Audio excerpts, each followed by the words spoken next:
Y'all, I think he's crazier than me. This happened 6 months ago. He kept this for 6 months and just casually told me. So 6 months ago, I had a little girls' night, right? And I guess my location glitched and said I was in a random parking lot. This man floors his car to the spot. He gets down. He climbs a fence.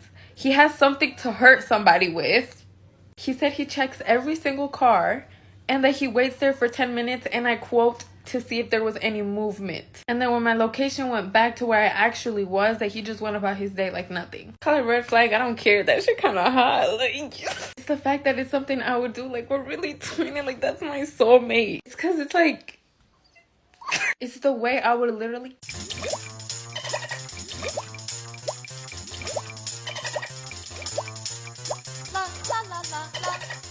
Bitch, I think I done fucked up.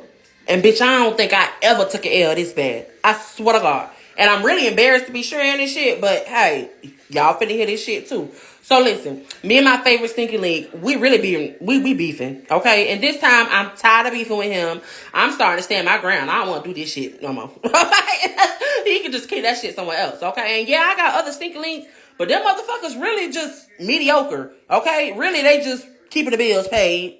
A little cash flow. They ain't nobody special. They ain't nobody special. Anyways, so I'm swiping left or right on Tinder. I'm doing my little 1, 2, boom, boom, boom. I come across this man.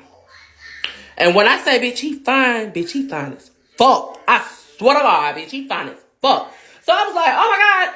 I stopped, say a little prayer. I'm like, okay, cool. All right, we gonna match. Boom, swipe right, we match. I said, yes, I know my type. Well, bitch, I thought I knew my type. Listen here. Okay? So he hit me up instantly. He said, what's up? What you getting into tonight? It's Friday. It's 8 o'clock. Okay, well, what's up? Ah! I was ready, bitch. I wasn't trying to make no coffee because, you know, bitch, I love a safe coffee, okay? I was going to give him a little conversation. I didn't really know him like that. So he pull up a little location shit. I get in the car, get to the location. It's a motherfucking park, bitch. That should have been my first sign to turn around and go home. But I really thought he was trying to be like on some teenager Romeo and Juliet shit. Bitch, I love a little love story. I love a little love story, okay? So I sat down on the slide. We talking. A good 4 hours go by. And I mean, we vibing, bitch. We vibing. I was like, bitch, I'm finna be took. Okay? I'm finna be wifed up. Okay, bitch? I'm finna come out with a YouTube channel and all. I don't give a fuck what you say. I just was thinking so fast. But then he said, hey, you ever did drugs? Oh, bitch, no. What the fuck finna go home? I don't do that. Okay? I instantly start standing up, putting my hands on his chest, like, I don't know what the fuck going on right now. This motherfucker said, well, I got some shit. And if you want to partake, you know, just let me know. I didn't even let that motherfucker get all his equipment out. Oh my God. I saw a goddamn rubber band, bitch, and I hit it. I don't give a fuck. I got in that car so motherfucking fast, bitch. I ain't gonna never see you again. It's Tinder. Bye, bitch. Okay? Oh no. Anything with a rubber band ain't good, bitch, and it ain't for me. I don't know why the fuck you try me like that, okay? Moral of the story is, bitch, try something new. That ain't your type, bitch. Try something new. I literally don't even know where to start, but I'm probably gonna start with the most traumatic, which my adopted dad, like, that was the most traumatic. And get this, listen. Okay, so when he came over to my apartment to tell me that day. He like rang me up and he called me and he's like, hey, can I like come over and talk to you? And I was like, okay, sure. Had a gut feeling. Think that I'm crazy? Swear to God. Had a gut feeling. Get off the phone with him. I'm anticipating his arrival. I'm like peeping through the blinds. I have this gut feeling. I'm sick to my stomach. Then I hear, I go sit down. Hear the car door slam. Go look out the window. See him walking up. I know what the fuck he's going to say. I know what he's going to say. And you're like, oh, Laura, how'd you know what he was going to say? Because he did weird shit my entire life. And I gaslit myself into thinking that maybe it wasn't weird because I didn't have a dad, so I didn't know what that relationship was really like. Okay, so I lived on the second story. He had to walk up 2 flights of stairs, knocked on my door. I'm sweating. Like, my anxiety, is so bad. I let him in. He sits down on one couch. Well, he's pacing a little bit, sits down on one couch. I'm sitting down on the other couch. And he's crying. And to think of, my adopted dad was born in the 60s. He was a country guy. He was like, you know how guys from the 60s are, how old dudes from the 60s are. So, like, I think I maybe saw him cry, like, once ever.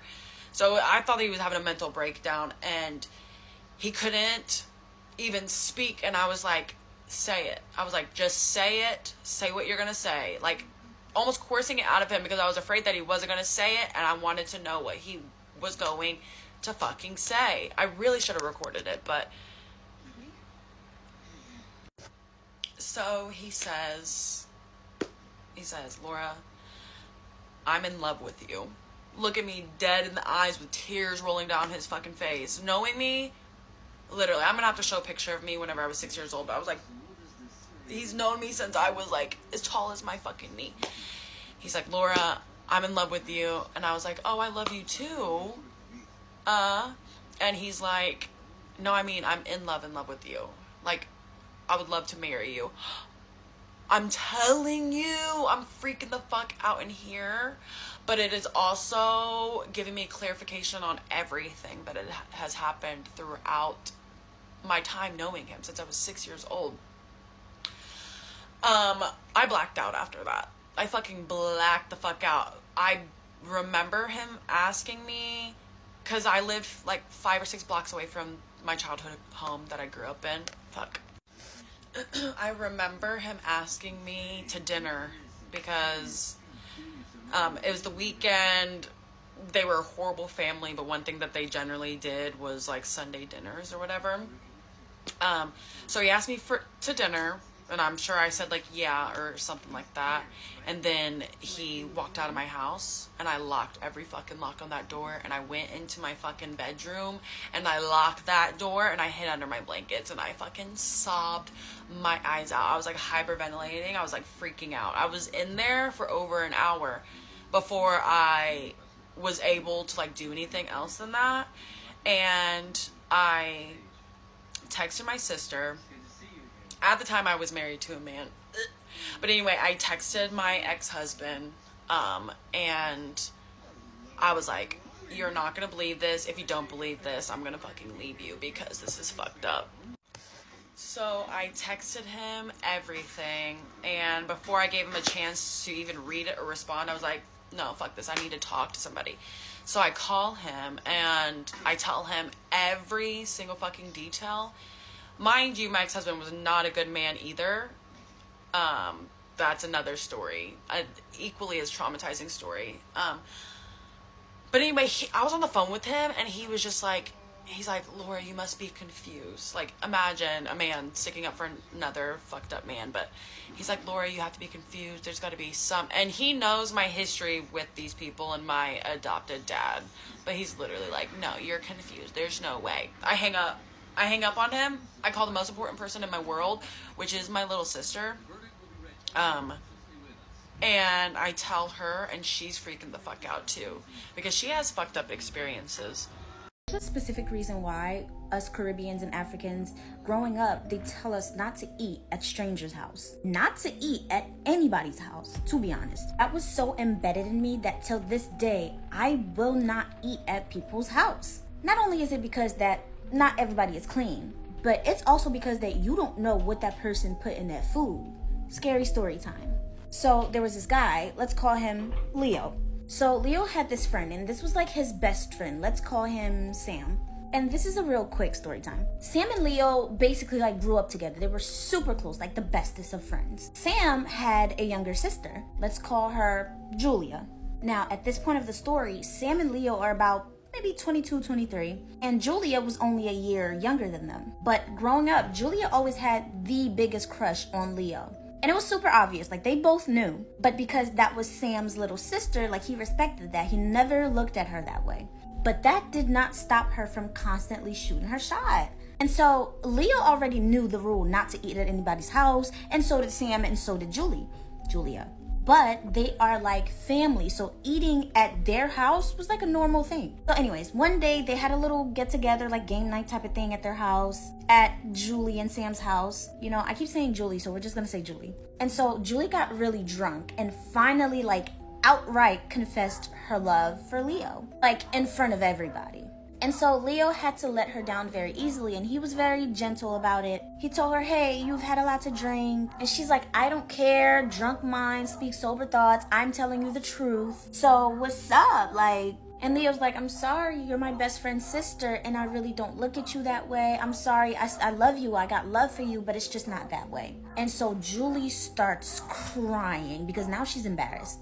And she's still drunk, so she's like in tears. She's screaming, she's throwing things. And at this point, party's over, everybody's going home. And so Leo goes home, he apologizes to Sam, and Sam is like, you have nothing to apologize about. Like, she should have known by now that you didn't see her like that. And so the next day, he gets a phone call from Julie, and he was very hesitant about answering, but he answered anyway. He picks up the phone, and immediately, she is super apologetic. She's like, oh my God, I'm so sorry. I got drunk. I should have never acted that way. I want to make it up to you. Please come over the house. I'm cooking today. I will make you a plate. And I promise you this will never happen again. Like, I will never bring it up again. I respect your wishes and your decisions and your boundaries. Please, I'm so sorry. And so this is kind of like a weight lifted off his shoulder because he didn't want things to start being weird with him and his best friend and going over there because he would always go over there. And so before he left, his mom had cooked. And his mom is like, hey, eat before you leave. And he's like, no, I'm about to eat anyway. And his mom is like, no, I just made the food. Just eat. Please just eat. And so he ate a plate of his mom's food before he left. He didn't eat too much, but he ate some. And so he goes over. Indeed, she cooked. Everybody's eating. And she makes him a plate. She is super apologetic still. And he took the plate, but then they all started to have a very good conversation, and he didn't really eat. And so he explained that he ate before he came, but he will pack the food and take it with him. She's like, no, I think you should eat now. Just eat it now. You know, I made a lot of effort. I really just want to apologize, blah, blah, blah. And he's like, no worries. I will eat it as soon as I get home. I promise. And she was really trying to convince him to eat it, but it didn't really work. So she packs it for him and he goes home. So he gets home, he puts the food down, and he go checks on his mom, and his mom is taking a nap. And so he checks on her and he closes the door, and the noise from the door closing wakes his mom up. And she wakes up freaking out. She's like, oh my God, my son, I'm so glad you're home. I just had this terrible dream about you. She had a dream that he was sinking into the ground and she couldn't save him. And he was screaming for help, for her to help him, I mean. And that's when, like, she woke up. And he's like, no, Ma, I'm fine. I just came from, Sam's house. Julie had made me some food. And so he finally explained to her what happened the night before. And immediately she's like, don't eat that food. He's like, what do you mean? Like, everybody ate the food. And she's like, did she make your plate? He's like, yeah. And she's like, do not touch that food. I don't know what it is, but I can feel that you're not supposed to eat that food. As a matter of fact, bring the food to me. And so that's what he did. He brought the food to his mom. And his mom is like, if I'm right, I don't ever want you to go over there anymore. I'm not saying don't be friends with Sam anymore, but you need to cut ties with his sister. He just like brushes her off like, yeah, she always talking. However, less than 2 hours later, his mom calls him to her room. And lo and behold, the plate of food that was freshly made that day was full of maggots, bugs, flies, any type of critters that you can think of. The food was full of it. Now, this would be normal had it been food that was left out for days. But this food was cooked a few hours before. Mom was like, that girl tried to get you. Here are the story times of weird shit that my psychotic father would do. My podcast episode last week, I told you guys like how I don't have a dad and stuff because he's like abusive. He's no longer in my life, but I was like, wait, let me make a TikTok just about like the weird shit he would do. Not even like the deep and heavy shit, just like the weird shit. I'm aware this is a serious topic, but I've spent years healing from it, so I'm like, let's laugh a little. One time my mother like forced me to text my dad talking about one of my cheer competitions. All you guys need to know is that I misspelled competition in this text message. This man came in my room at like 11:30 at night, dragged me downstairs, made me sit down with a pen and paper and spell competition correctly. He was like, I can't believe you don't know how to fucking spell competition. Like, you're a junior in high school. Like, you're gonna sit here and you're gonna spell it correctly. And I was like, this is why I don't fucking text you, because you're literally insane. It's like, you're gonna be here all night if you don't get to spelling, and like gave me a piece of paper and a pen and like literally forced me to spell it. Here's the issue. I still didn't know how to fucking spell it. Obviously, if I'm misspelling it, I do not know how to spell the word. Did he just think it was gonna magically come to me? So I'm sitting there, I'm like, competition. I'm sounding it out like, competition. Like, I I still can't fucking spell competition to this day. He's like making me write it and I'm getting pissed. I'm like, you're so fucking dumb and weird. Like, who does this? I'm screaming for my mom. I'm like, Mom! He's like, your mother's not gonna come and help you with this. I'm like, I just want to go to bed. Like, I have school at 7 a.m. Like, fuck how to spell competition. I don't need that. At this point, 30 minutes has gone by and I'm still not spelling competition correctly. And I'm like, whatever, fuck this. I'm going to bed. And he's like, if you move, I'm taking away your phone. I just look at him and I go, wait, my mother pays for my phone. You can't do shit. I awoken the beast with that statement. At this point, my mother comes down the stairs and she's like, what the fuck is happening? Like, what are you doing? And I'm like, this fucking psychopath is making me spell competition because I misspelled it in a text message and I still don't know how to fucking spell it, Mom. Mom's like, just go to bed. Like, leave him. Like, just go. My dad's like, if you move, it's gonna be a problem. I'm taking your phone. I'm like, the phone Mom pays for? And I walked up my stairs and took my ass to bed, but I was like, I literally still don't know how to spell competition. And guess what? I'm successful regardless. That's why we have autocorrect. But why the fuck did I have to sit and spell on it? Like, this man was just insane. This next story, my mom says, is the reason that they, like, got divorced. It was, like, a Thursday night, and I was cooking my sister dinner, and we're laughing. We're having a good time in the kitchen. So, obviously, I'm cooking dinner, and I have, like, the cabinets open, because, like, I'm grabbing spices. I'm doing my thing. My father walks in the kitchen, and our laughs are like, ah, ha, ha, ha, to, like, when that man walked in, we were like, what the fuck does the beast want? Go to part 2. Story actually really gave me the creeps. Today's spooky scary story time comes from a woman named Kate. She said I could use her real name, and she wanted to share the story time about her creepy neighbor. So her and her husband bought a house last year in the suburbs of Boston. She didn't say where exactly, but she said it was within 45 minutes of the city. They're super excited. It's their first home. They get all moved in. They meet a couple of the neighbors. One of the neighbors is this older man. He's about 72, 73, and he lives in the house directly to the left of their house. She said she doubts he's on social media, but she didn't want to use his real name just to be safe. So we're just going to call him Jim for this story. So her and her husband move in. Everybody in the neighborhood, this little subdivision, is friendly to them except for Jim. He lived alone. She wasn't sure if he had ever been married, if he had any kids, but nobody was ever over at his house. He spent a lot of time out in his garage on various hobbies, and he also took immaculate care of his lawn. Within the first week of moving in, Kate's cat escapes the house. She said it is mostly an indoor cat, but sometimes he occasionally gets out. And he went over to Jim's property and caught a bird and left the body of the bird on Jim's property. She said she didn't know about this, but later that day, he came to their door. He knocked with the dead bird in his hand. And he rips into her about how she needs to take better care of her animals. If she's going to have a cat, she better be watching it. And he doesn't want to be picking up dead wildlife off his property. She said he also gave her a lesson on the damage that domestic cats do to wild bird populations. She says, oh my God, I'm so sorry. She apologizes profusely and tells him that she will do a better job of keeping her cat in the house. He just kind of rolls his eyes at her and stalks back off to his house. And she felt really bad about it. She tells her husband's like, don't take it to heart. He's just a grumpy old man. Just keep a better eye on Wasabi, which is their cat. After that happened, Kate and her husband made several attempts to get on Jim's good side. Husband was cooking steaks in the yard one day on the grill. They went over to his house. They were like, hey, Jim, we brought some extra steak if you're hungry. And he's like, no, I'm not hungry. When they went over there to bring steaks, they noticed what appeared to be a lot of war medals in glass cases along his garage walls. A couple months later, when it snowed, her husband went over and snow blew, I don't know the proper terminology, his sidewalk, just so he didn't have to do it. Jim never acknowledged the fact that they did this, but she said that they were happy to help.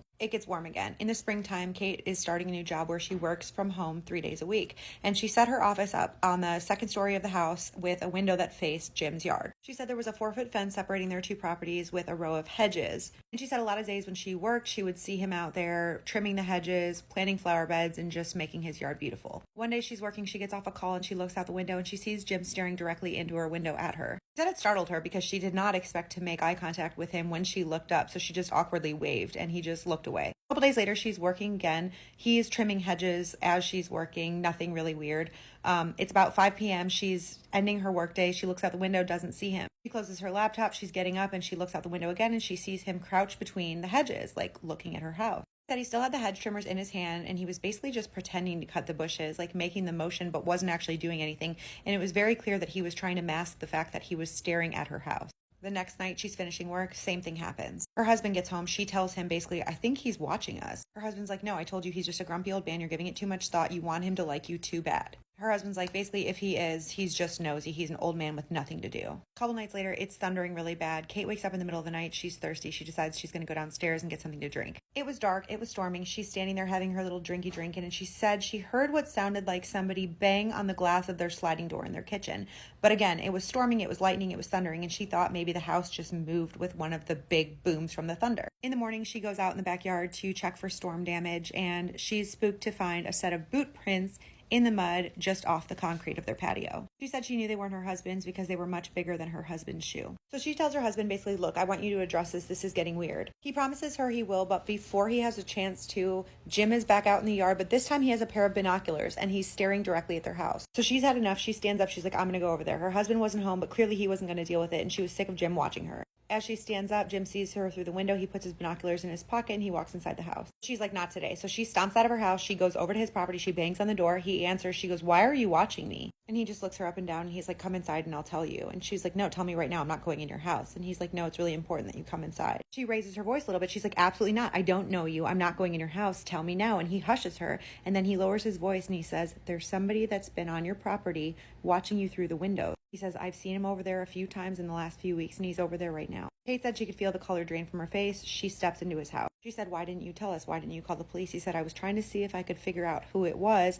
if I could get photos of him or a description, because he's always in a hoodie and he's always wearing long pants. So Kate calls her husband. She's like, what do I do? He's like, I'm going to order some cameras. Why don't you call the police? Kate's still at Jim's house. She calls the police. They arrive. They can't find anybody. The cameras come. And just 2 days after they installed the cameras, she saw him. It was a man wearing long pants and a dark hoodie, walking around their property late at night looking through the windows. Obviously, when they get him on camera, they immediately call the police again. They show the police the footage. The police can't find anybody, but they say that they're going to increase police presence in that subdivision. Apparently, the heavy police presence on the street was enough to spook the potential intruder away because they didn't see him on their cameras again after that. To this day, they still don't know who that man was. Kate ended her email by saying that things and people aren't always what they seem, and she wonders if Jim, in a roundabout way, actually ended up saving her life. Keep sending me your spooky, scary, weird, unbelievable stories that you've been too afraid to tell. I will keep adding them to this playlist. My boyfriend of 6 years disappeared when I was out of town.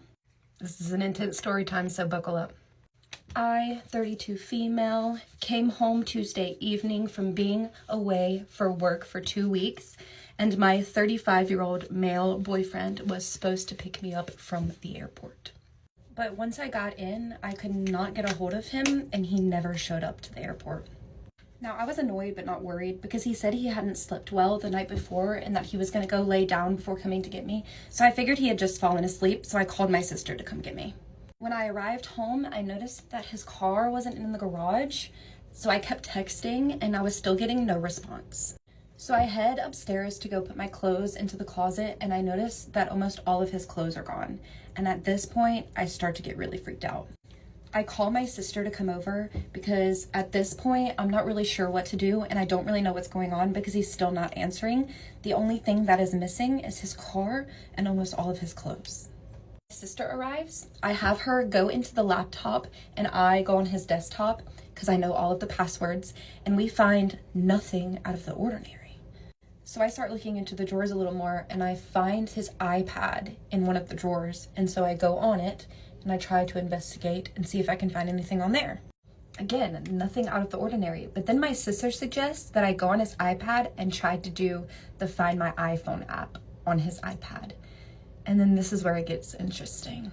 When I do the Find My iPhone, his phone is pinging in the next state over. So I start calling and texting again and again, over and over and over, and still no response. Why is he in the state over? Why is he not here? This is where I really start to lose it mentally. I call the police, but they said since it hasn't been long that he left under his own volition, and so they couldn't really do anything. Over the next few days, I continuously look at his location and notice that it is in the exact same spot, a state over. So I take it upon myself to take off the entire next week of work, and me and my sister are going to fly over there and see what's going on since he's not answering any of my texts. And honestly, I'm not sure what to do. I was 8 years old when I found out what a poop knife was. I don't know what a poop knife is. That's perfectly fine because I didn't know what it is. And I'm gonna be honest with you, I tell this story to a bunch of people and they still look at me like, I'm sorry, what? So I'm 8 years old and my friend Brittany asked me to spend the night, and I'm like, heck yeah, I love Brittany. And she has an older brother who's like 13, who's a skateboarder, who was like so hot, and I was like obsessed with him. So it's like win-win. I get to hang out with Brittany and I get to stare at her brother, which I don't know, his name might have been Kyle or whatever. So anyways, go over to her house, we get there, and she was like rich. She had a 2-story and a pool and a movie room, and I'm like, living the best life, because at that point in time, that was not the life I was living.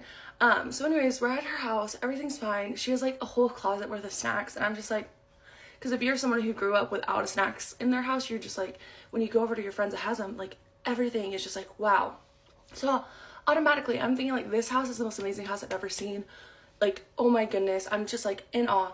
And we walk past the laundry room and I notice that there's a knife on a rope hanging on the wall, and I look and I'm like, that's weird, but I don't say anything about it because honestly I'm having a good time and I don't want to ruin the vibe. It goes on, everything continues, everything is great. Completely forget about the knife on the rope in the laundry room until the morning comes and we're all eating breakfast and the brother's downstairs too with us, and we're eating breakfast, having a good time, and then he goes upstairs and we're just sitting there watching cartoons, eating cereal, whatever, and you hear him from the top of the stairs, or from like the bathroom upstairs, saying, "Mom, I need the knife." And I look at my friend, I'm like, "What?"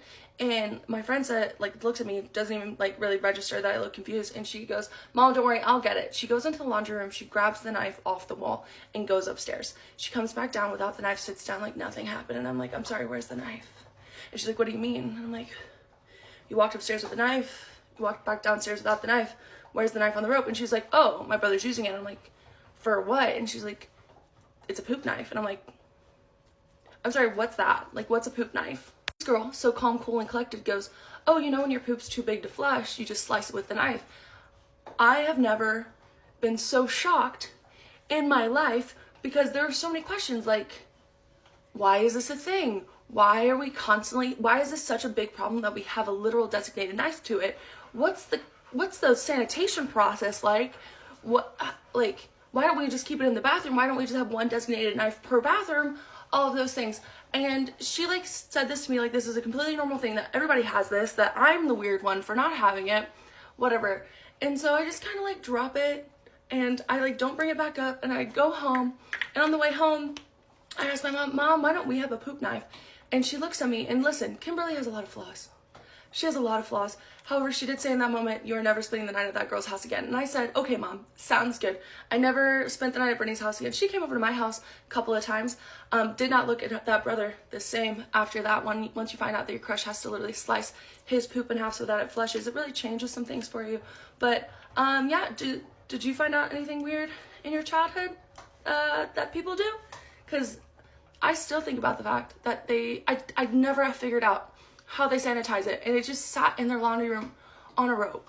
Also, how did they get a hole into the knife to hang it on a rope? There's so many questions that are just forever left unanswered.